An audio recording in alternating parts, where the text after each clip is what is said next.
आज हम करते हैं चैप्टर मैग्नेटिक का पार्ट।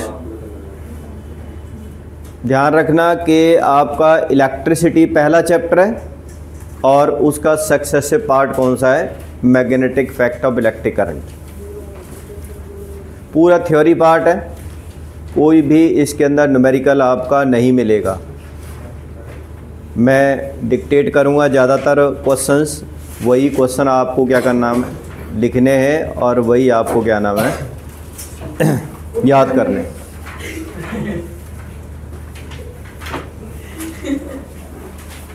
में जो थोड़ा सा याद रखनी है, ध्यान रखना है इसके, वो कौन कौन सी डेफिनेशन। देखो हमने इलेक्ट्रिसिटी के अंदर क्या पढ़ा था, heating effect of electric current पढ़ा था। Heating effect of electric current क्या होता है कि when the electric source of energy is entirely change into the heating या heat energy is called heating effect of electric current. अब electricity का conversion सिर्फ एक चीज में नहीं होता, हीट फॉर्म में। इस इलेक्ट्रिसिटी का कन्वर्जन आप कई सारी फॉर्म में देख सकते हो। आज हम जो अलग अलग गैजेट देखते हैं, इवन जो एआई जो चल रहा है वो भी तो किस पर है, बिना इलेक्ट्रिसिटी से चल सकता है? नहीं चल सकता। दुनिया जो आज बनी हुई है ना, वो सिर्फ और सिर्फ इसी इलेक्ट्रिक इफेक्ट के ऊपर ही बनी हुई है। सारी सब खत्म हो जाएगी जिस दिन वेव्स खत्म हो गई, जिस दिन जो इलेक्ट्रोमैग्नेटिक वेव्स निकलती हैं या जो इलेक्ट्रिसिटी से प्रोड्यूस होने वाले जो कन्वर्जन होती है वो ख़त्म, तो सब सारी चीज़ें ख़त्म। 300-400 साल पहले पहुंच जाएंगे हम, फिर ऐसा हो जाएगा फिर तो, समझ रहे हो। इसलिए इलेक्ट्रिसिटी के बहुत सारे इफ़ेक्ट होते हैं, इनमें से एक बहुत ही साइलेंट इफेक्ट भी होता है जिसे हम कहते हैं magnetic effect of electric current. आपको पता है हमारे घर के अंदर से जो इलेक्ट्रिसिटी वायर जाती है उसके चारों तरफ भी एक फील्ड बनता रहता है। वो फील्ड कौन सा होता है आपका, मैग्नेटिक फील्ड होता है, समझ रहे हो। जितने भी अप्लायंस होते हैं, पंखा चल रहा है magnetic effect of electric current पे चल रहा है। हमारी बॉडी के अंदर भी, हमारी जो बॉडी के अंदर भी एक बहुत ही हल्का सा magnetic effect of electric current produce होता है। कैसे होता है ये आगे ही पढ़ोगे, थोड़ा सा मैं आइडिया दे दूंगा यहाँ पर। वो पढ़ा है ना कि जो EMI क्या कराते हैं, जो बॉडी की पूरी स्कैनिंग, क्या कहते हैं, MRI कराते हैं, मैग्नेटिक रेजोनेंस इमेजिंग होता है वो, समझ रहे हो। तो वो भी किस पे बेस्ड होता है, हमारी बॉडी से जो मैग्नेटिक फील्ड बनता है उसके थ्रू ही इमेज बनती है पूरे बॉडी के, वो MRI होता है पूरा, समझ रहे हो। बहुत सारे इफेक्ट हैं। अब इलेक्ट्रिसिटी मैग्नेटिक में कैसे कन्वर्ट कर सकते हैं, तो magnetic effect of electric current को हम कैसे डिफाइन कर सकते हैं। जैसे हमने इलेक्ट्रिक इफेक्ट को किया था, मतलब heating effect of electric current, उसी तरह से magnetic effect of electric current को भी डिफाइन किया जा सकता है। हमारी जो अर्थ है वो भी एक जाइंट मैग्नेट है।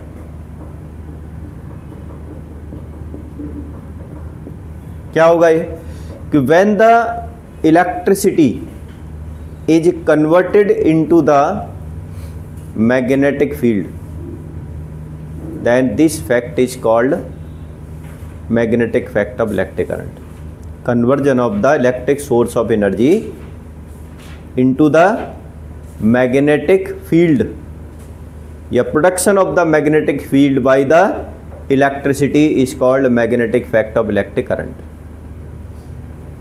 अब क्वेश्चन यहीं से लिखना शुरू कर दो आप। What is the magnetic effect of electric current?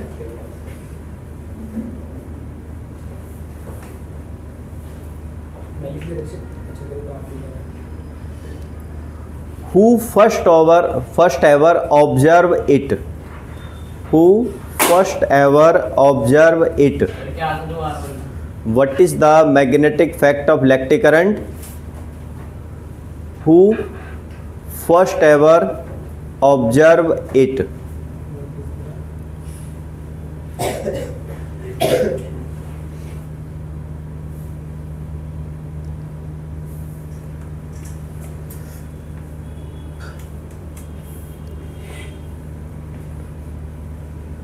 Production of the magnetic field, answer लिखो,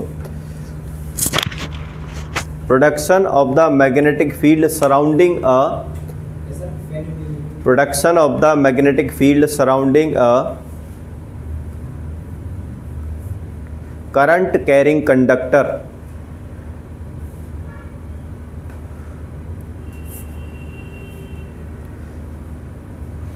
production of the magnetic field surrounding a current carrying conductor is called magnetic effect of electric current.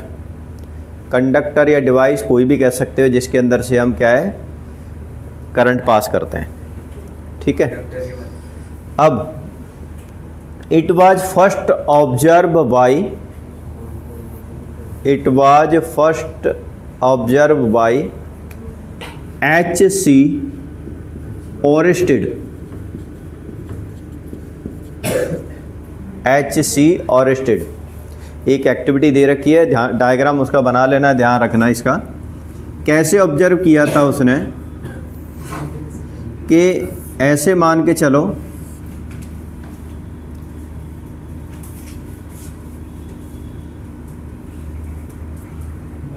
Current plus ऐसे flow हो रहा है इसके अंदर से, ये आपकी एक नेक्ड वायर है, कॉपर वायर है ये आपकी कॉपर वायर है, ठीक है। अब ध्यान दो कि अगर, अब सबसे पहली बात ये देखो, हम करंट मैग्नेटिक फील्ड किससे मेजर कर सकते हैं? आपको पता है? उस डिवाइस का नाम बताओ जिससे मैग्नेटिक फील्ड मेजर करते हैं। कौन सी होती है वो? Magnetic compass.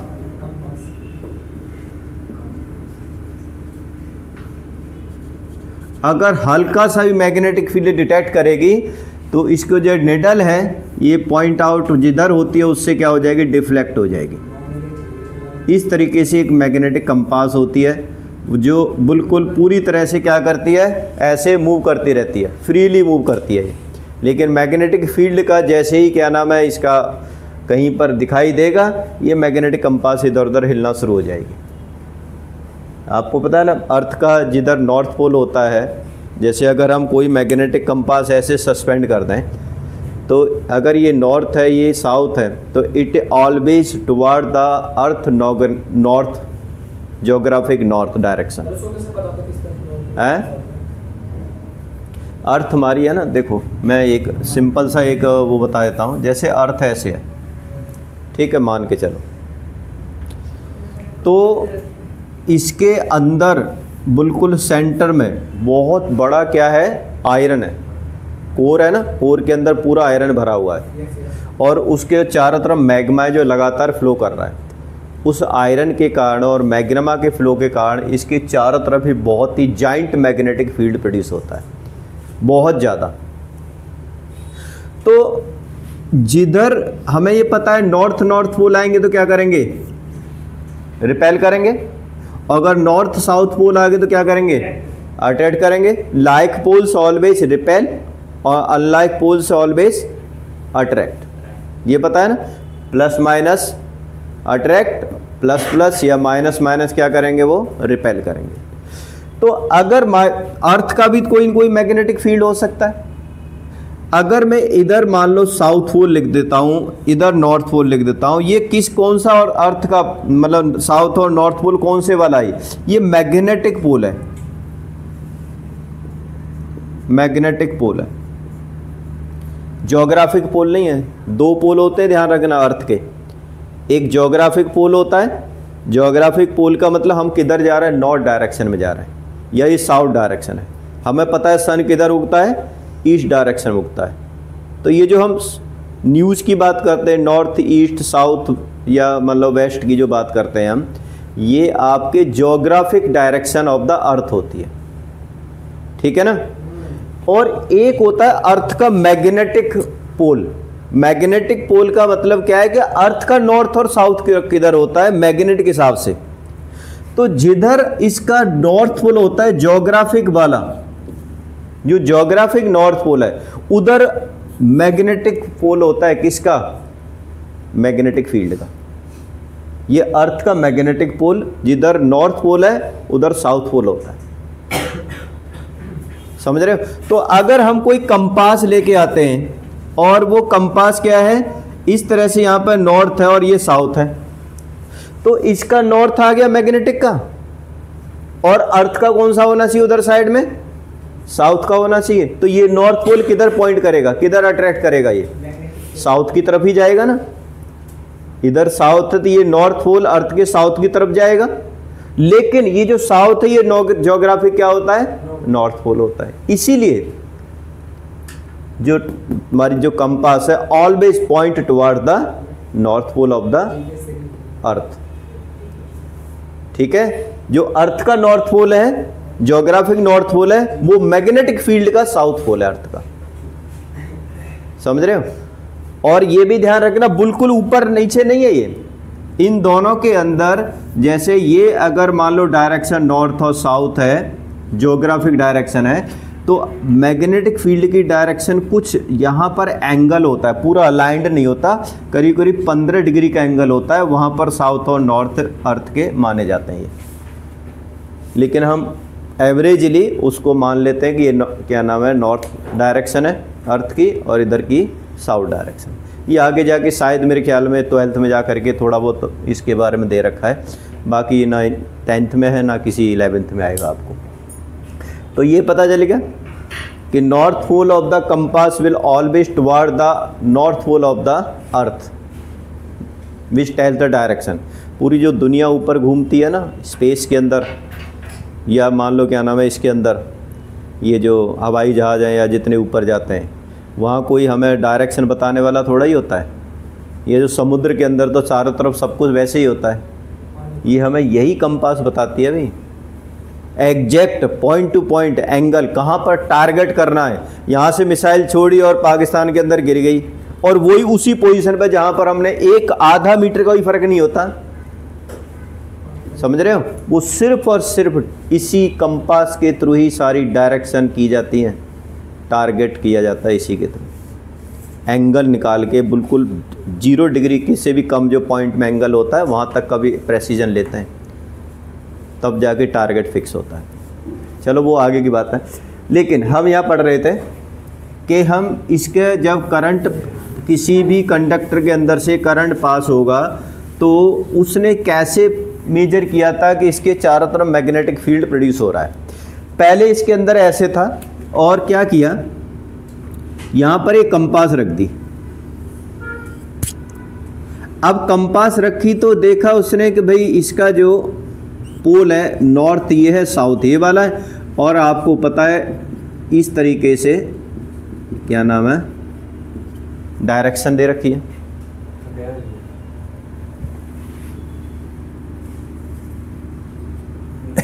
ठीक है, कोई डिफ्लेक्शन नहीं था, बिल्कुल exactly direction same to same as it जा रही थी जैसे अर्थ की होती है। लेकिन जैसे ही करंट पास किया इसके अंदर से, तो ये जो मैग्नेटिक निडल थी ये तुरंत एक तरफ क्या हो गई, डिफ्लेक्ट हो गई, ऐसे ऐसे डिफ्लेक्ट हो गई ईस्ट साइड। अब ये तो तभी डिफ्लेक्ट होगी ना जब इसको क्या मिलेगा, कोई मैग्नेटिक फैक्ट इसके चारों तरफ डिटेक्ट करेगी।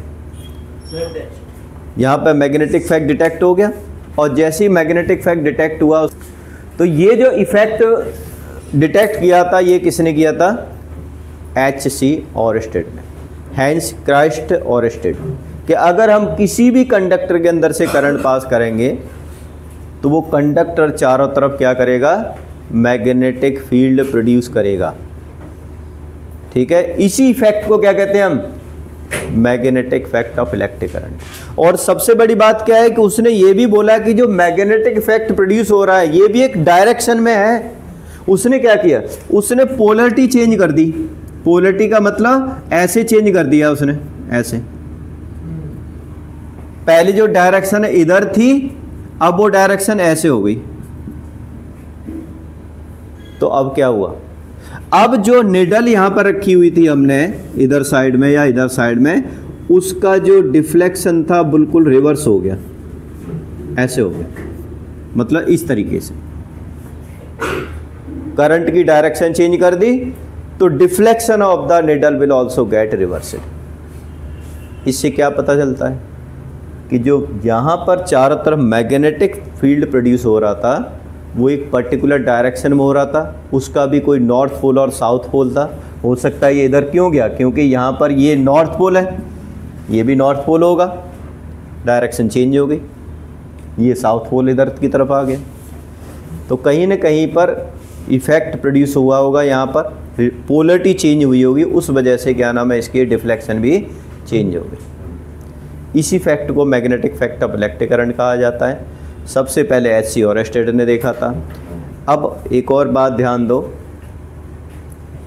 कि ऐसा नहीं है कि हम magnetic effect of electric current सिर्फ इलेक्ट्रिसिटी के थ्रू ही बना सकें। मैग्नेट, दो तरह की मैग्नेट होती हैं, एक नेचुरल मैग्नेट होती है और एक आर्टिफिशियल मैग्नेट होती है। नेचुरल मैग्नेट कहाँ मिलती है हमें? अर्थ क्रस्ट में मिलती है। अगर नेचुरल मैग्नेट का एग्जाम्पल आ जाए तो आप कैसे दोगे? एक मैग्नेट होती है जिसको कहते हैं load stone, load stone Fe3O4, load stone. आपने मेरे ख्याल में एक सैफर्ड वाली कहानी सुनी होगी ना, बट उसमें क्या नाम है, मेरे ख्याल बुक में है किसी में, कि कोई सैफर्ड अपना क्या नाम है वो चराने जा रहा था, वहाँ पर उसके जूते चिपक जाते थे, ठीक है। तो वो उसका पहाड़ जो रॉक था उसका नाम भी कुछ मैग्नेसस था, कुछ ऐसी ही नाम था, उसके नाम पर ही मैग्नेट बना दिया उसे। तो वो नेचुरल मैग्नेट थी जो आयरन की बनी होती है, ठीक है। और दूसरा क्या होता है, आर्टिफिशियल मैग्नेट होती है। आर्टिफिशियल मैग्नेट हम magnetic fact of electric current के थ्रू बनाते हैं। ये कैसे बनाएंगे आगे भी बताएंगे थोड़ा सा, लेकिन यहाँ पर एक चीज़ और ध्यान दो, इसके चारों तरफ एक क्वेश्चन लिखो, आगे आंसर हो गया उसका। तो ये डायग्राम बना लिया था, नीचे बनाना था तुम्हें, अब उससे बना लेना एनसीईआरटी से। हाँ, बुक में सारा कुछ दे रखा है अभी, वो तो खैर इतना ही पढ़ लो तो बात ही क्या है। अब आगे, जब कोई भी मैग्नेट हम लेते हैं, नेचुरल हो या आर्टिफिशियल हो, उसको नॉर्थ और साउथ पोल अलाइन होते हैं उसके, एक तरफ नॉर्थ होगा और एक तरफ साउथ होगा। तो इसके चारों तरफ कुछ फील्ड बनता है। आपने देखा होगा अगर कोई दूसरा मैग्नेटिक मटेरियल या आयरन आ जाए तुरंत क्या हो जाएगा, अट्रैक्ट हो जाएगा। लेकिन क्या बीच में कोई लाइंस दिखती है हमें अट्रैक्ट करने वाली? इसके नहीं दिखती, वो सिर्फ इमेजिनेशन हो रहा है। इमेजिनेशन मतलब कोई न कोई यहाँ पर बीच में कोई फोर्स लगा हुआ है जिसके कारण उस चीज़ को क्या कर रहा है, वो अट्रैक्ट कर रहा है या रिपेल कर रहा है। तो जो इमेजिनरी लाइन होती हैं उनको एक नाम देते हैं क्या, मैग्नेटिक फील्ड लाइंस। अब लिखो question, what are the magnetic field lines?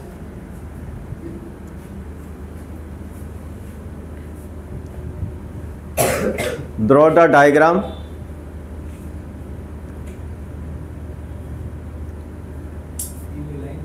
What are the magnetic field lines? Draw the diagram for production of these lines surrounding a magnet.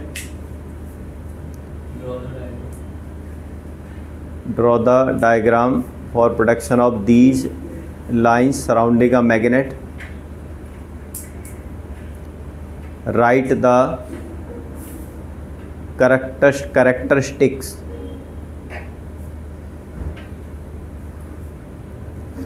four characteristic of magnetic field lines.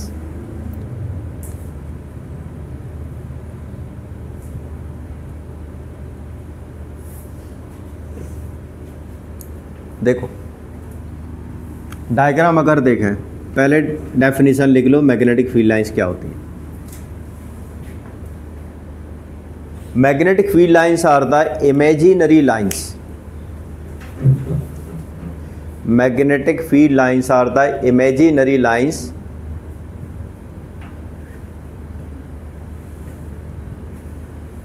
which appear which appear to originate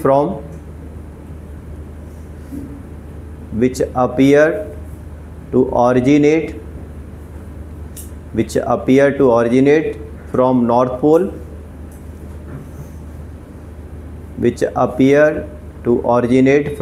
pole, and terminate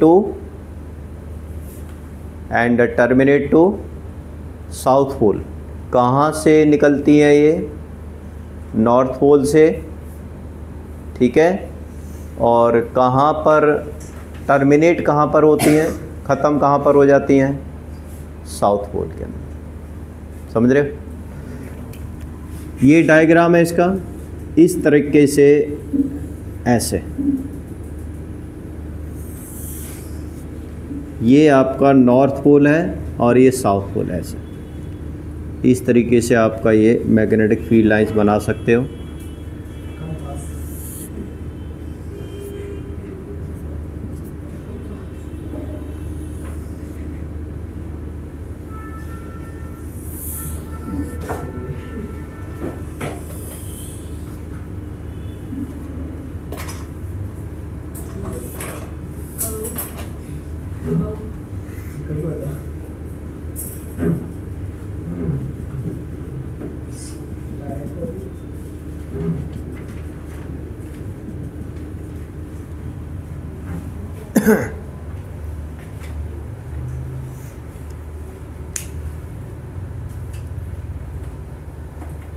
ये diagram बना लेना है।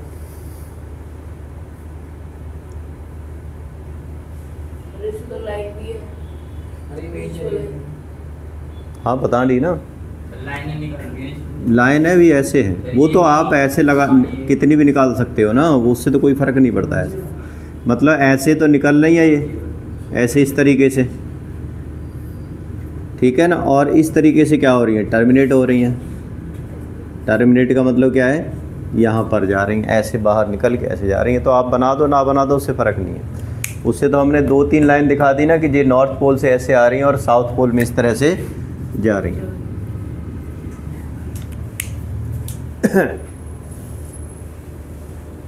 अब आगे देखो, characteristic of magnetic field lines.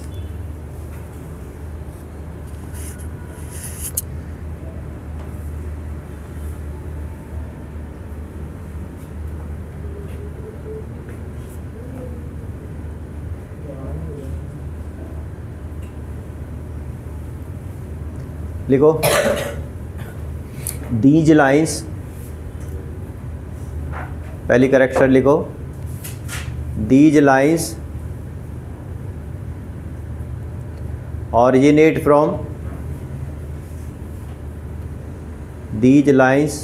originate from north pole and terminate to south pole।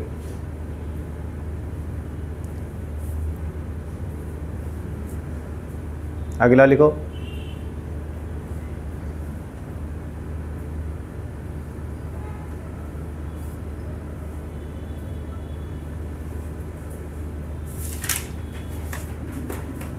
two magnetic field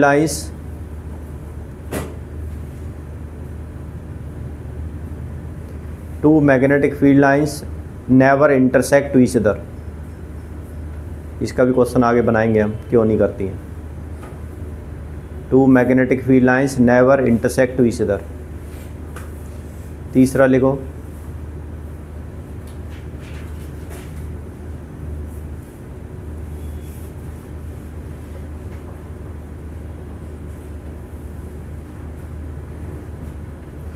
degree of closeness of two magnetic field lines, degree of closeness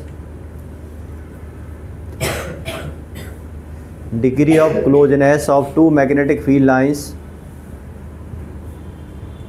determine the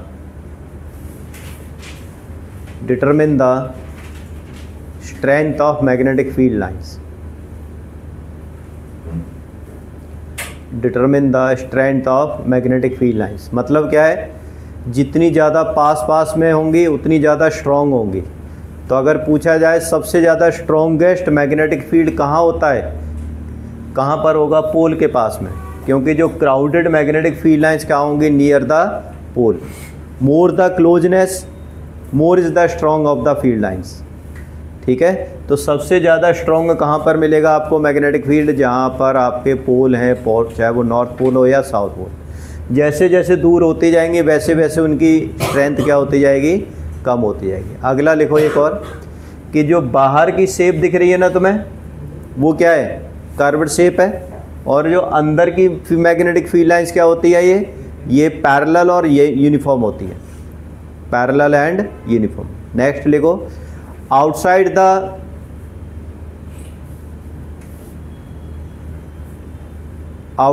the magnet,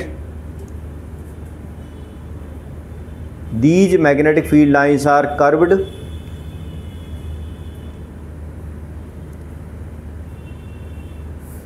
these magnetic field lines are curved, and inside the magnet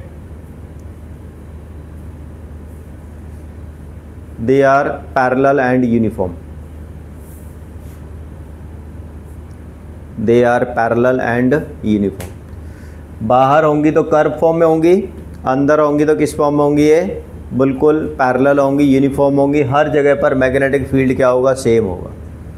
और एक बात बता दी जाए, अगर किसी magnet को आप जितने मर्जी पार्ट में कट कर दोगे उसकी मैग्नेटिक फील्ड कम नहीं होगी, हर पोल पर उतना ही मैग्नेट, एक नया नॉर्थ और साउथ पोल बन जाएगा। Each and every magnet form the new north and south pole. ठीक है, उसके बाद कितने हो गए, पूरे हो गए, 4 हो गए। अगला क्वेश्चन लिखो, छोटा सा क्वेश्चन है इसमें, लेकिन बहुत इंपॉर्टेंट क्वेश्चन है ये। Why do the two magnetic field lines never intersect to each other? Why do two magnetic field lines never intersect to each other? दो मैग्नेटिक फील्ड लाइंस एक दूसरे को क्यों इंटरसेक्ट नहीं करती हैं?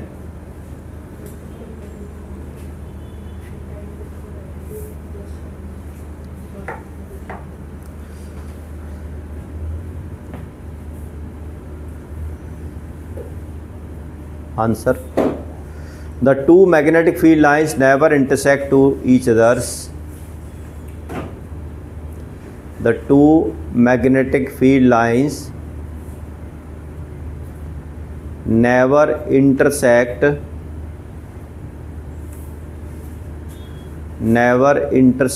to each other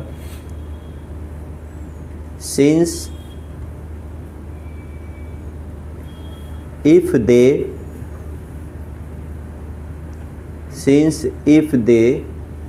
do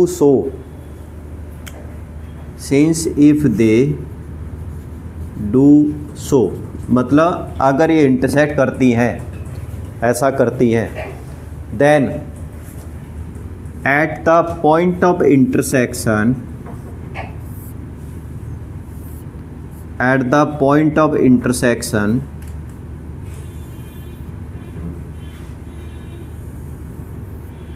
it will show the two direction, at the point of intersection it will show two direction which is not possible,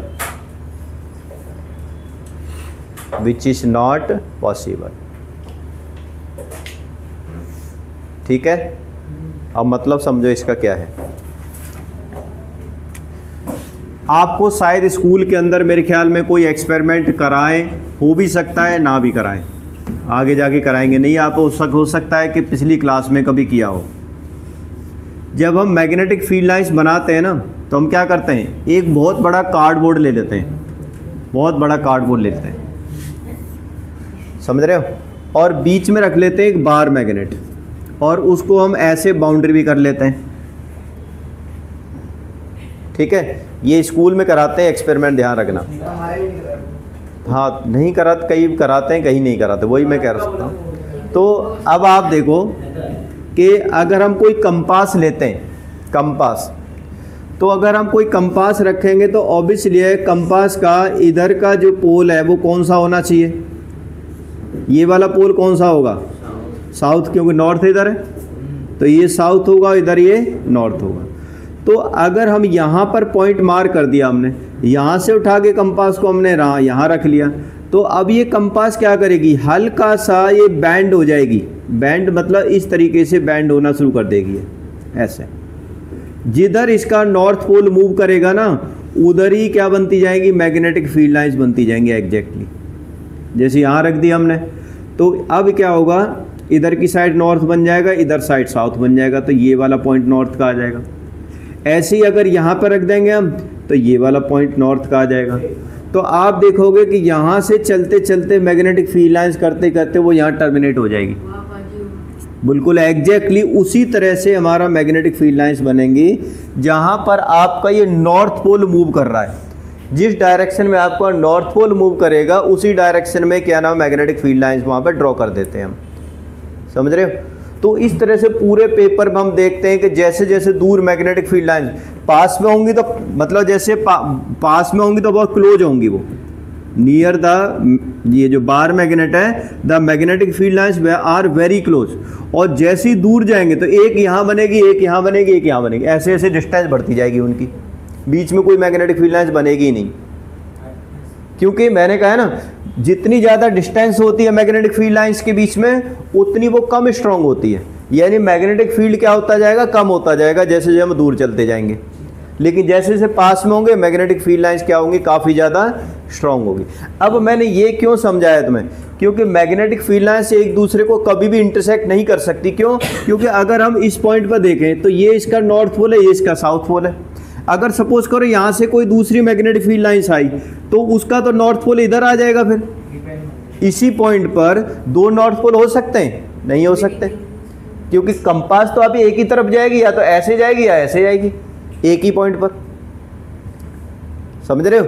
इस वजह से दो मैग्नेटिक फील्ड लाइंस कभी भी एक दूसरे को इंटरसेक्ट नहीं कर सकती, क्योंकि अगर ऐसा करेंगी तो वहां पर कंपास के दो या उस मैग्नेटिक फील्ड लाइंस की दो डायरेक्शन पॉसिबल हो जाएंगी, और दो डायरेक्शन एक ही पॉइंट पर पॉसिबल नहीं हो सकते। ठीक है, इस वजह से two magnetic field lines never intersect to each other. ठीक है, तो इस तरह से आपको ये मैग्नेटिक फील्ड लाइंस का समझ में आ गया। अब एक चीज देखो, अगर आ जाए कि what are the magnetic field, बहुत सिंपल सा है, वैसे मैंने लिखा है नहीं, लेकिन आपको पीछे का टॉपिक था थोड़ा सा, तो ये पता होना चाहिए मैग्नेटिक फील्ड क्या होता है। The region surrounding a magnet, ये मैग्नेट लिखी है ना, रखी हुई है, इसके सराउंडिंग जो रीजन है, up to which the force of attraction repulsion can be experienced, कि कहाँ तक हम फोर्स ऑफ अट्रैक्शन इससे ले रहे हैं दूसरे मैग्नेटिक मटेरियल से, और कहाँ तक या फोर्स ऑफ रिपल्सन जा रहा है, उस पोजीशन तक। जैसे अगर यहाँ तक अगर भी आ रहा है, तो ये रीजन आपका यहाँ से लेके यहाँ तक मैग्नेटिक फील्ड का रीजन माना जाएगा। The region surrounding a magnet up to which the force of attraction or repulsion can be detected is called magnetic field। समझ रहे हो क्या होता है मैग्नेटिक फील्ड, या ऐसे भी लिख सकते हो, the region surrounding a magnet where the force of magnet can be detected. खत्म, force of magnet can be experienced is called magnetic field, और जो लाइंस बनती है उनको मैग्नेटिक फील्ड लाइंस कहते थे। यहाँ तक समझ में आ गया। अब आगे एक क्वेश्चन है, देखो क्वेश्चन लिखो।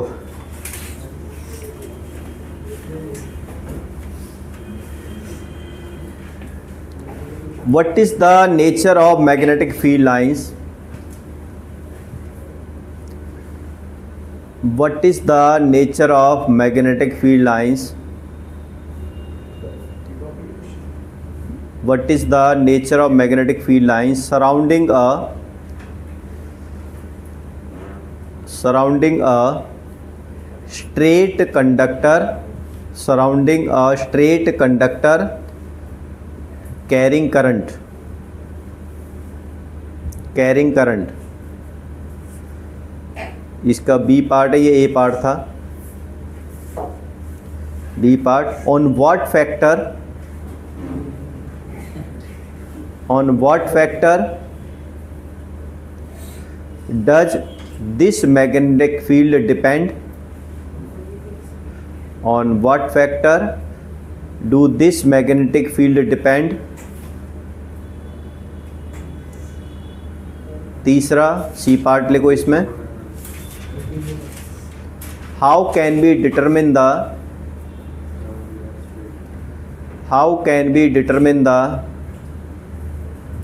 डायरेक्शन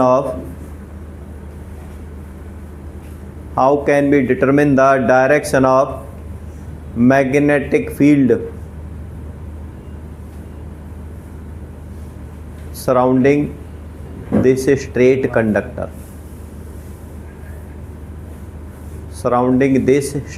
कंडक्टर,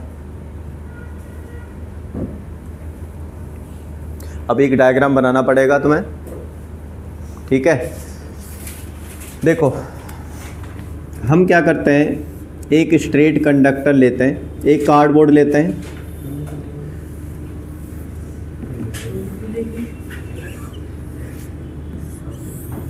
ये क्लैंप स्टैंड है, इस क्लैंप स्टैंड के अंदर ये हमने एक रॉड डाली हुई है,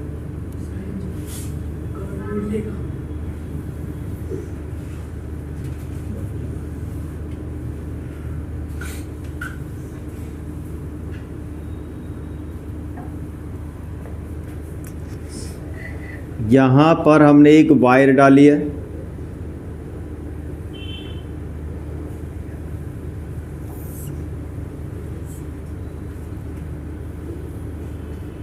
इसको लपेट के क्लैंप स्टैंड के ऊपर, यहाँ पर हमने एक की लगा दी,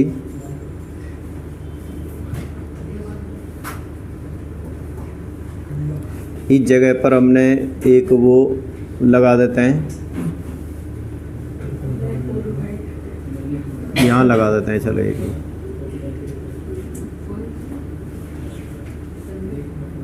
यहाँ की लगा देते हैं, यहाँ पर रियोस्टेट लगा देते हैं और इसका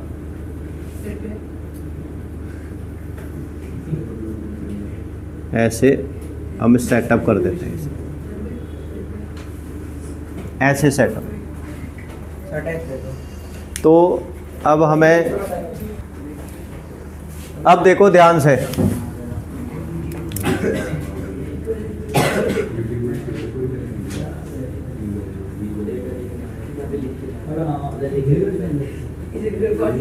ध्यान दो इधर, हमने ऐसे सेटअप कर दिया इसके अंदर। आंसर में ये बनाने के बाद में आगे लिखो ये स्ट्रेट कंडक्टर है पूरा, ये वाला वायर है, हमने कॉपर वायर लिया हुआ है, बिल्कुल स्ट्रेट है, ये वाला नेक्ड वायर है इसके अंदर जो डाला हुआ है एक तरह से। इसके चारों तरफ क्या प्रोड्यूस होगा, मैग्नेटिक फील्ड प्रोड्यूस होगा। उस मैग्नेटिक फील्ड का हम देखना चाहते हैं कि उसका नेचर क्या होगा, उसकी डायरेक्शन क्या होगी, किन फैक्टर पर वो डिपेंड करेगा और उसकी डायरेक्शन को डिटरमिन करने के लिए कौन सा रूल है। ठीक है, ये 2-3 क्वेश्चन इसके अंदर मैंने लिखवाए। तो अब आंसर लिखो पहले, इसमें पहला आंसर लिखो इसके अंदर।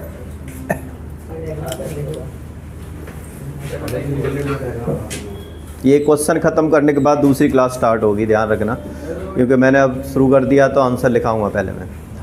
लिखो आंसर इसका, the nature of magnetic field, the nature of magnetic field, the nature of magnetic field, the nature of magnetic field surrounding a straight conductor, surrounding a straight conductor carrying current, surrounding a straight conductor carrying current is concentric, circular and concentric ऐसे लिख सकते हो, या सिर्फ concentric लिख दो वो भी चल जाएगा।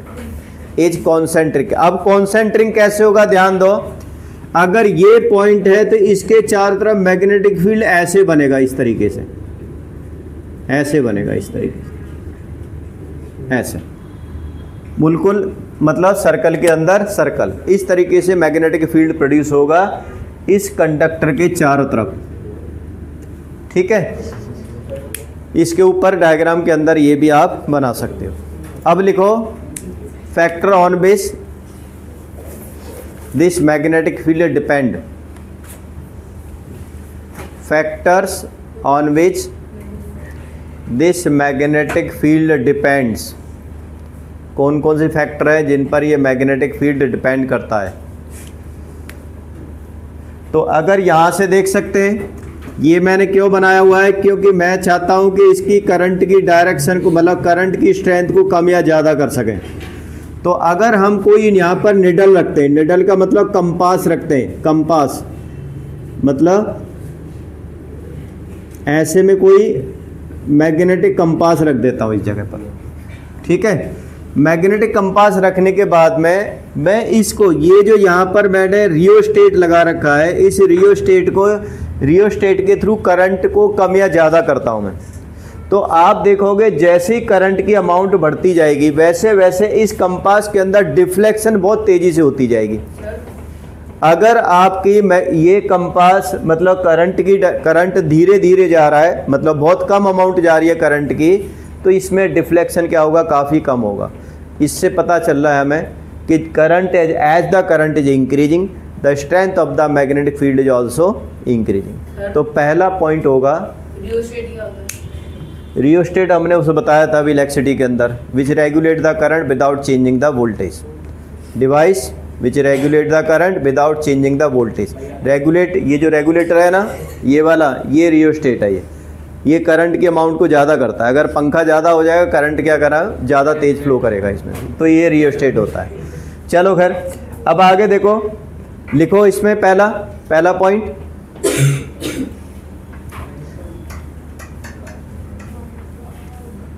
as the current increase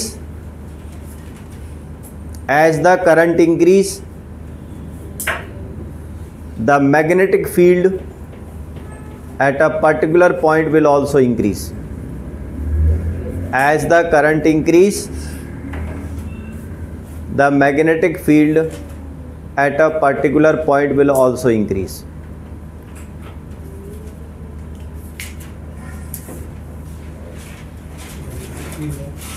दूसरा पॉइंट लिखो। अब सपोज करो जैसे मैंने एक कंपास यहाँ पर रखी थी और एक कंपास यहाँ पर रखता हूँ मैं, किस में ज़्यादा डिफ्लेक्शन होगा बताओ एक बार, सिंपल सा बात है। कंपास एक तो नियर द कंडक्टर रखी है और एक बहुत दूर जाके रखी हुई है, तो डिफ्लेक्शन किस में ज़्यादा होगा, ए वाले पास में या बी वाले में? ए में ज़्यादा होगा, क्योंकि जैसे पास में होगी तो मैग्नेटिक फील्ड पास में ज़्यादा स्ट्रॉन्ग होगा, दूर दूर चलते जाएंगे मैग्नेटिक फील्ड क्या होता जाएगा, कम होता जाएगा। ठीक है ना, तो इसका मतलब डिस्टेंस पे भी डिपेंड कर रहा है। जहाँ से हम मैग्नेटिक फील्ड निकालना चाहते हैं उस पॉइंट से जैसे जैसे डिस्टेंस बढ़ती जाएगी मैग्नेटिक फील्ड क्या होता जाएगा, कम होता जाएगा। ठीक है, दूसरा लिखो, magnetic field decrease, magnetic field will decrease as the distance of the point from the conductor increase. Magnetic field will decrease as the distance of point from the conductor increase.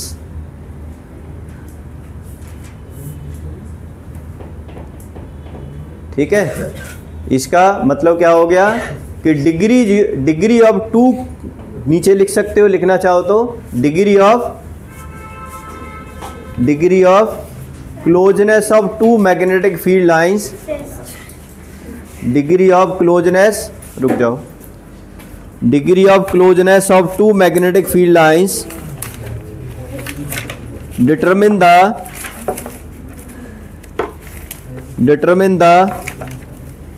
strength of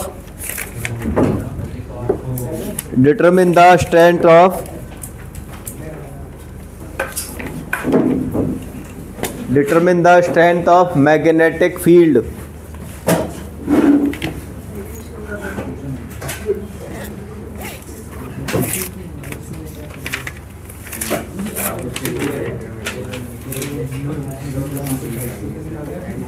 determine the strength of magnetic field. Last point लिखो, यही 2 point थे इसमें, अब last point लिखो। The direction of magnetic field surrounding a straight conductor. Direction of magnetic field surrounding a straight conductor. Direction of magnetic field surrounding a straight conductor carrying current. Direction of magnetic field surrounding a straight conductor carrying current is determined by